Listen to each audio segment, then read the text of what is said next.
സംസ്ഥാന യുവരാശ കമ്മീഷൻ കേരളം സംസ്ഥാനത്തെ 140 നിയോജകമണ്ഡലങ്ങളിലും യുവരാശ നിയമത്തെ ആസ്പദമാക്കി സംസ്ഥാന യുവരാശ കമ്മീഷൻ സംഘടിപ്പിച്ച സെമിനാറിൻ്റെ ഭാഗമായി കുണ്ടറ, പത്തനാപുരം, ചടയമംഗലം എന്നീ നിയോജകമണ്ഡലങ്ങളിലെ ഉദ്യോഗസ്ഥർക്കുള്ള സെമിനാർ കുണ്ടറയിൽ നടന്നു.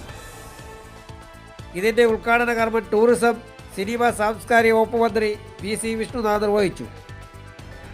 സംസ്ഥാന യുവരാശ കമ്മീഷൻ ഡോക്ടർ M ശ്രീകുമാർ സ്വാഗതവും റിസോഴ്സ് പേഴ്സൺ K പ്രസാദ് വിഷയാവതരണവും ജീവനക്കാരുമായി സംവേദനവും നടത്തി.